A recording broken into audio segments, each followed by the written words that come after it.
माँ की नजरें बता देती थी कि हम गलती कर रहे हैं और सजा जरूर मिलेगी। फिर हमने तरक्की कर ली, मॉम बन गई। इतनी मॉम कि अच्छे बुरे का फर्क बताने के लिए सख्ती करना ही भूल गई। पहले शाम होते ही अब्बू का आने का इंतजार किया जाता था। फिर हम तरक्की की वजह से अब्बू डैड बन गए। जनरेशन गैप को इतनी अहमियत दी गई कि रिश्ते ही डैड हो गए। फिर हमने तरक्की कर ली। पहले आते ही अब्बू का आने का इंतजार किया जाता। हम चाहते हैं कि आप देखे समझे कि इज्जत की कुर्सी किसे मिलेगी। आखिर तक हमारा साथ दीजिए और आप पहचान कर बताइए कि इज्जत की कुर्सी किसे मिलेगी। आज का मुकदमा बहुत ही अलग है। ये ना चोरी डकैती और ना ही मारपीट का मामला है। आज का केस पढ़े लिखे लोगों ने दायर किया है। मुकदमा क्या है? अदालत तफसील से सुनना चाहेगी। माय लॉर्ड, आज का केस इज्जत की कुर्सी के लिए है। आज के मुकदमे पर रोशनी डाली जाए। माय लॉर्ड, पहले फरियादी को पेश करने की इजाजत चाहती हूँ। इजाजत है। फरियादी नंबर 1 हाजिर हो।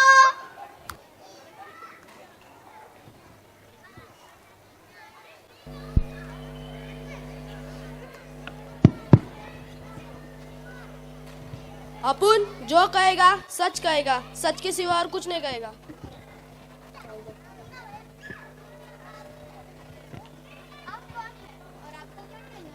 अपुन मुन्ना भाई MBBS। अपुन एक डॉक्टर है, इसलिए इज्जत की कुर्सी का दावा कर रहा है। जज साहिबा, अपुन एक मिडिल क्लास फैमिली से और अपनी बड़ी सोच के दम पर अपुन एक कामयाब डॉक्टर बना।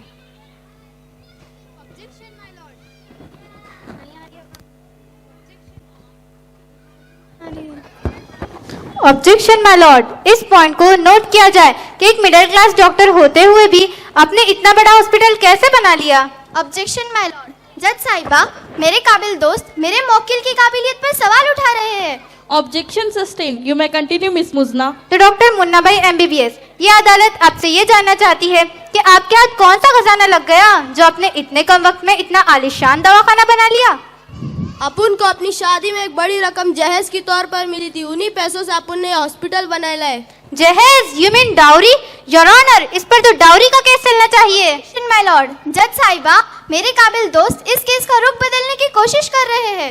Objection consider. अदालत में इस मुकदमे पर सुनवाई की इजाजत है। ठीक है, फिर आप किस बिना पर इज्जत की कुर्सी का दावा कर रहे हैं? क्योंकि खिदमत खल्क अपुन का पहला फर्ज है। अपुन दिन रात अपने मरीजों के लिए हाजिर रहता है, इसलिए इज्जत की कुर्सी अपुन को ही मिलनी चाहिए। समझा क्या?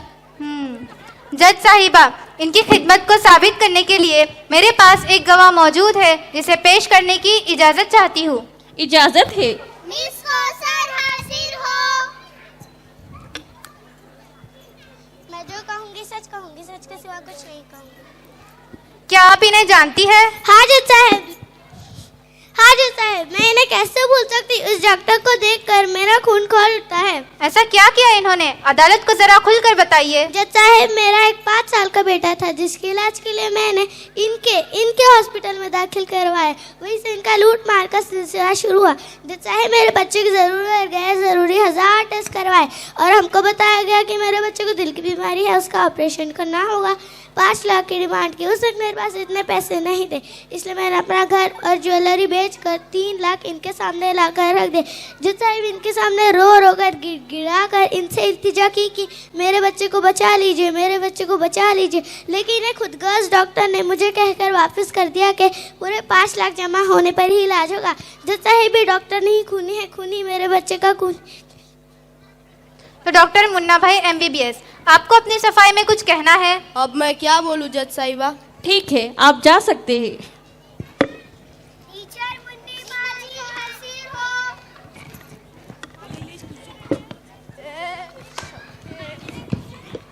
वॉलंटियर के सामने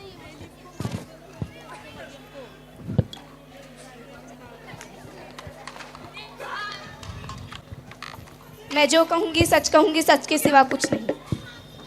कौन है? मेरा नाम मुनीरा इंटेलिजेंट है और मैं एक टीचर हूँ। मैं समझती हूँ कि टीचर कौम का मेहमान होता है। जितने भी यहाँ पे पढ़े लिखे हैं पढ़े लिखे सब मेरी वजह से तो हैं, इसलिए इज्जत की कुर्सी के असल हकदार एक टीचर ही हो सकती है। जज साहिबा, सिर्फ एक टीचर ही क्यों? ऑब्जेक्शन माय लॉर्ड, जज साहिबा। ऑब्जेक्शन माय लॉर्ड, जज साहिबा। ऑब्जेक्शन माय लॉर्ड, जज साहिबा, मेरे काबिल दोस्त ये भूल रहे हैं कि आज ये जो कुछ भी है सिर्फ एक काबिल टीचर की वजह से है। मैं अदालत से दरख्वास्त करती हूँ। ऑब्जेक्शन माय लॉर्ड, जज साहिबा, मेरे काबिल दोस्त ये भूल रहे हैं कि आज ये जो कुछ भी है सिर्फ एक काबिल टीचर की वजह से है। मैं अदालत से दरख्वास्त करती हूँ कि एक टीचर को बोलने का मौका दिया जाए। जी आप कहिए। जैसे कि मैंने कहा, टीचर, वकील, इंजीनियर, डॉक्टर, यहाँ तक कि खुद आप जज साहिबा जिस कुर्सी पर बैठी है और जो आपकी इज्जत है वो भी तो एक टीचर की ही देन है। जज साहिबा, इनकी खिदमत को साबित करने के लिए मेरे पास एक गवाह मौजूद है जिसे पेश करने की इजाज़त चाहती हूँ। इजाज़त है।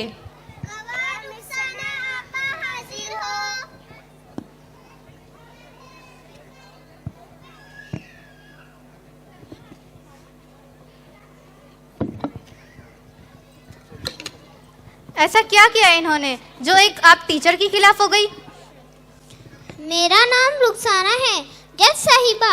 उन्होंने कभी मेरे जैसे बच्चों की तरफ तवज्जो नहीं दी और ना ही उनकी तालीम की अहमियत बताई।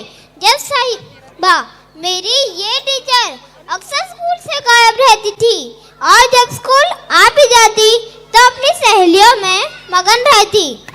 यही नहीं जज साहिबा, घंटों लगी रहती और जब इम्तिहान करीब होते तो मिक्सर जूसर ग्राइंडर की तरह फास्ट पढ़ा कर पूरा कर देती।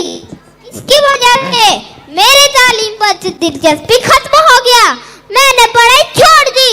आज मेरा ये हाल है कि मेरा गुजर बसर घर के काम कर के होता है। मेरे वालिदैन भी अनपढ़ थे। उन्होंने कभी मेरे पढ़ने पर सख्ती नहीं की। और बाजी, आप अगर उस वक्त आपकी नजर करम मोबाइल और दूसरे फजूल कामों से हटकर मेरी तरफ होता और आपको शफाकत भरा हाथ मेरे सर पर होता तो आज मैं भी एक इज्जत भरी अच्छी जिंदगी गुजार रही होती। बाजी, अभी भी वक्त है आपके पास।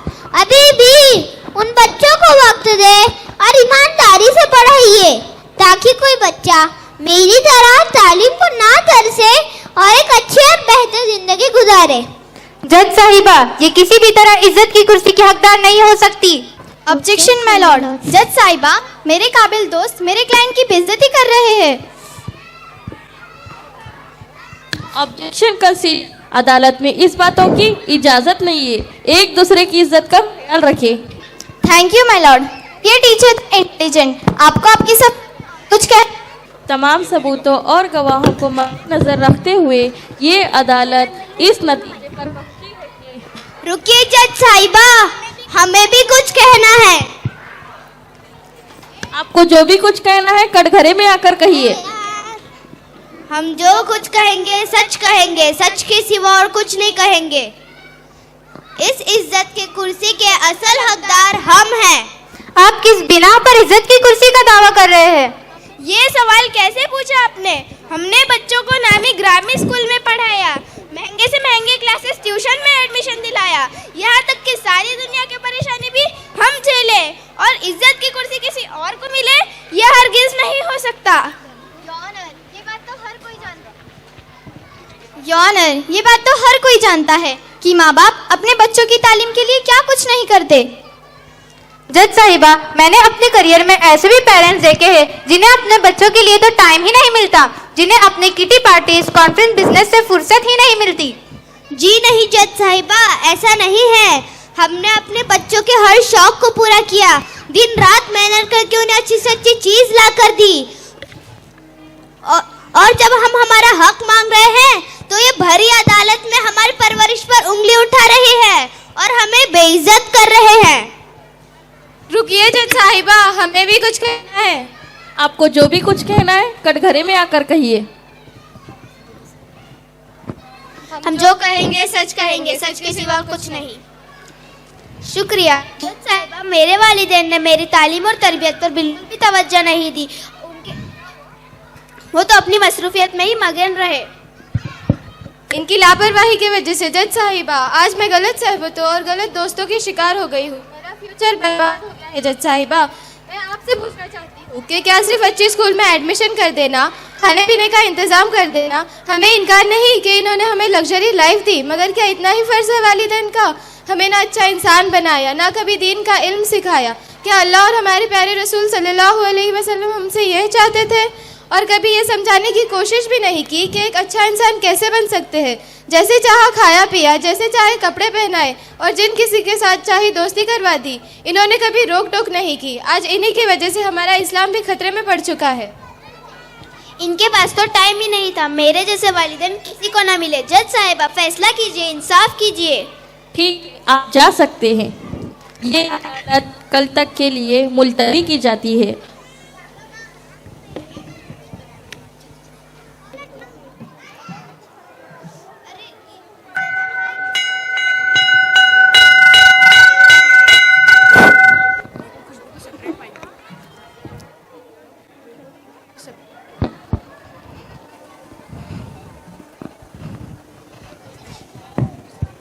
आज की कार्रवाई शुरू की जाए। यौन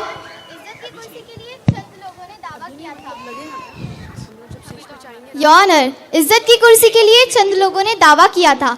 इसका फैसला सुनाने से पहले मैं चंद पेशावर लोगों को उनके गवाह के साथ पेश करने की इजाजत चाहती हूँ। इजाजत है। सबसे पहले मैं डॉक्टर मिस इकरा को कटघरे में बुलाने की इजाजत चाहती हूँ। इजाजत है। डॉक्टर मिस इकरा हाजिर हो।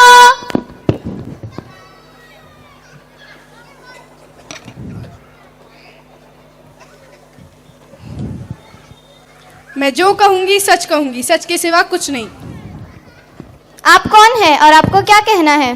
मैं इकरा हूँ और पेशे से एक डॉक्टर हूँ। आप अपने पेशे के बारे में अदालत को बताइए। माय लॉर्ड, अल्लाह ताला ने मुझे बहुत ही मुकद्दस पेशे से वाबस्ता किया है, इसलिए मेरा अव्वलीन फर्ज है मरीजों की खिदमत करना। जज साहिबा, वो डॉक्टर ही तो होते हैं जो लोगों को उनकी तकलीफों में राहत पहुंचाते हैं। बड़ी से बड़ी बीमारी का इलाज कराता है डॉक्टर। अगर आज ईमानदार डॉक्टर ना होते तो लोग मौत और बीमारी का शिकार हो जाते। आज भाई को भाई पर भरोसा नहीं, लेकिन लोग मुझ पर भरोसा करते हैं। इंसानी जिंदगी का मुहाफिज होता है एक डॉक्टर। जज साहिबा, ये कैसे कह सकते हैं कि सभी डॉक्टर अपनी जिम्मेदारी समझते हैं?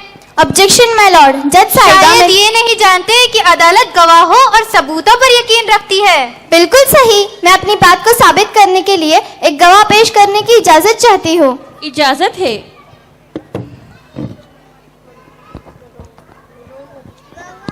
मरियम। यम हाजिर हो।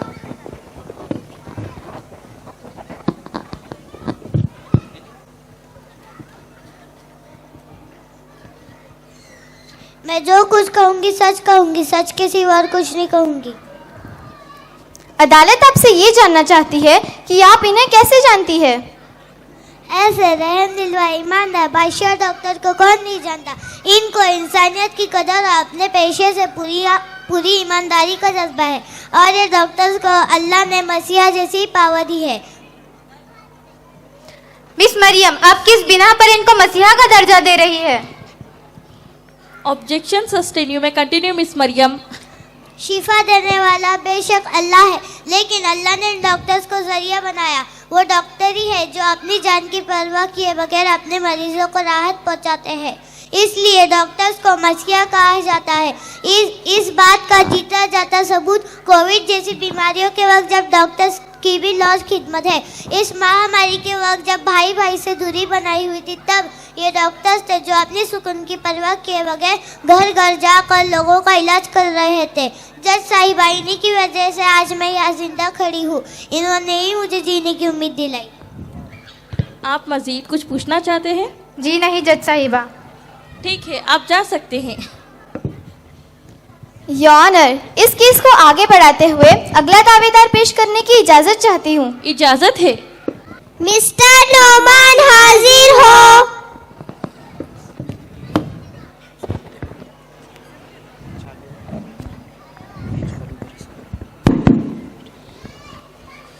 मैं जो कहूँगा सच कहूँगा, सच के सिवा कुछ नहीं कहूँगा। आप कौन हैं और आप किस पेशे से वाबस्ता है? मेरा नाम नौमान तांबुली है और मैं पेशे से एक टीचर हूँ। आप अपनी खिदमत पर रोशनी डालिए। कौम को बनाने में टीचर का एक बहुत बड़ा हिस्सा होता है। जिस तरह एक जौहरी पत्थर तराश कर हीरा बना देते हैं, बिल्कुल उसी तरह टीचर अपने शागिर्द का मुस्तकबिल संवारते हैं। और हमारा कोई दावा नहीं, मुझे कोई कुर्सी नहीं चाहिए, सिर्फ अपनी जिम्मेदारी अदा करने की कोशिश करता हूँ। मैंने टीचिंग के फ़राइज़ को हमेशा पहले नंबर पर रखा। योर ऑनर, मैं इनकी बात को साबित करने के लिए एक गवाह पेश करने की इजाज़त चाहती हूँ, क्योंकि अदालत गवाहों और सबूतों से चलता है।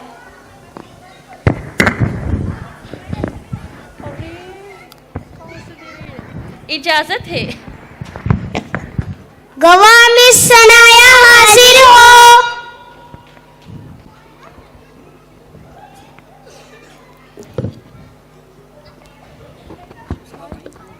मैं जो कहूँगी सच के सिवा कुछ नहीं। आपका नाम बताइए। मेरा नाम सनाया है। हाँ तो मिस सनाया, अदालत को बताइए कि आपकी कामयाबी के पीछे आपके उस्ताद का क्या रोल है? जज साहिबा, मेरी नज़र में मेरे उस्ताद मेरे वालिदैन के जैसे है। मेरे उस्ताद की मेहनत और लगन की वजह से आज मैं एक कामयाब डॉक्टर हूँ। और मेरे उस्ताद हर तालिबे इल्म पर पर्सनल तवज्जो देते और हर एक के टैलेंट को बतलाकर उसे और बेहतर बनाते। यही वजह है कि मेरा भाई एक मशहूर इंजीनियर है और आलिम दीन, और मेरी बहन एक IPS ऑफिसर, और हम दीन दुनिया दोनों को साथ लेकर चल रहे हैं, क्योंकि हमें बताया गया है दीन दुनिया में रुकावट बने ना दुनिया इस्लाम के हुकूक को पूरा करने में रुकावट बने। सही मैनेजमेंट सिखाए है मेरे उस्ताद ने। अल्लाह मेरे जैसे उस्ताद सबको दे, आमीन। अक्ल भी खुदा देता है, रुतबा भी खुदा देता है। अक्ल भी खुदा देता है, रुतबा भी खुदा देता है। उस्ताद वो समंदर है जो दोनों को बढ़ा देता है। सुना जज साहिब आपने। अब फैसला टीचर के ही हक में होना चाहिए। इस इज्जत की कुर्सी का असल हकदार एक टीचर ही है। जी वकील साहिबा, आप कुछ पूछना चाहती हैं? जी नहीं जज साहिबा। ठीक है, आप जा सकते हैं। योर ऑनर, इस केस की आखिरी कड़ी वालिदैन को कटघरे में बुलाने की इजाजत चाहती हूँ। इजाजत है। वालिदैन हाजिर हो। जज साहिबा, हमने मेहनत करके इन बच्चों की परवरिश की, हमने तकलीफ उठाई, पर इनके ऐशो आराम में कमी ना आने दी। माँ जिंदगी की वो हस्ती है जिसकी मोहब्बत बेलौस, खालिस और बगैर किसी शर्त के होती है। वो हर लम्हा अपनी औलाद की खुशियों और कामयाबी के लिए दुआ करती रहती है। उन लोगों से पूछिए जिनकी माँ इस दुनिया में नहीं, तो उन लोगों का इंतज़ार भी ख़त्म हो जाता है। अब कोई हमारे फ़ोन कॉल पर, हमारी आहट पर चौंकने के लिए नहीं होता। वो घर जहाँ माँ का साया हुआ करता था, वीरान हो जाता है माँ के बगैर। एक बाप का दिल क्या कहता है, इसको मैं बयान करने की कोशिश करूँगा। मैं बाप हूँ, मैंने ख्वाब बेचे हैं, तो ख्वाब सबके खरीद लाया मैं वो हूँ जिसने अजाब झेले हैं, तो आप लोगों ने चैन पाया। मुझे जो बदले में मिल रहा है, सिला ये क्या है, इनाम क्या है मेरा, बताओ मकाम क्या है। कभी सुनो मुझसे लालो तुम मेरा फसाना, मेरी कहानी, कभी तो पूछो कहाँ गई है मेरी वो रंगों भरी जवानी। तो याद रखना तुम्हारे खातिर तुम्हारे बचपन पे वादी है, तुम्हें मैं पहले जवान कर लूँ, ये करते करते गुजार ली है। साथियों, सालों तक हुई इस परवरिश को हम भूल जाते हैं। जिसने बोलना सिखाया हम उन्हीं को चुप कराते हैं। कितने चाव से सिखाई थी उन्होंने हमें गिनती, कितने चाव से सिखाई थी उन्होंने हमें गिनती, हम उन्हीं की गलतियां गिनकर उन्हीं को सुनाते हैं। सोते नहीं थे वो जब तक हम ना सोते, अब फिर से हमारी वजह से वो सो नहीं पाते। हमारी बेरुखी पर आंसू बहाते हैं, मगर हमारी अच्छाई फक्र से सबको सुनाते हैं। लिपट जाते थे हम तो हक समझकर जब जी चाहे, अब उनका मन करता है तो हम कितना कतराते हैं। हमारे दिए हुए घाव बसा लेते हैं अपने दिल में, मगर हमारी अच्छाइयाँ फक्र से सबको सुनाते हैं। देखो साथियों, देर अभी भी नहीं हुई, गलती किसी की भी हो अब हाथ जोड़कर उन्हें मनाते हैं, गले लगाते हैं, पलकों पर बिठाते हैं। वो हमारे इमरोज है, चलो उन्हें मनाते हैं। बस करो ये रोना धोना, ये लोग कल भी नादान थे और आज भी नादान है। ये जो सवाल हमसे कर रहे हैं, कल इनकी औलाद इनसे करेगी। जज साहिबा, अपने बच्चों के लिए तो हर कोई अच्छा और परफेक्ट ही सोचता है। हर कोई अपने बच्चे के लिए तो हर कोई अच्छा ही होता है, लेकिन इनसे पूछिए, क्या कभी इन्होंने अपने बहू और दामाद के साथ अच्छा सलूक किया? क्या आपको इनके सवाल पर कोई ऑब्जेक्शन है? अदालत की कार्रवाई आगे बढ़ाई जाए। नहीं जज साहिबा, मेरे काबिल दोस्त एक अच्छे इंसान और एक अच्छे वकील भी है। ये सवाल मेरे मन में भी था जज साहिबा। जज साहिबा, जहाँ बेटियों की तालीम पर तवज्जो दी जाती है, वहाँ पे हमने हमारी बहू की तालीम मुकम्मल करने में उसका साथ दिया ताकि उनकी मेहनत बेकार ना हो जाए। अगर घर में पढ़ी लिखी बहू हो तो नस्लों का फायदा ही फायदा।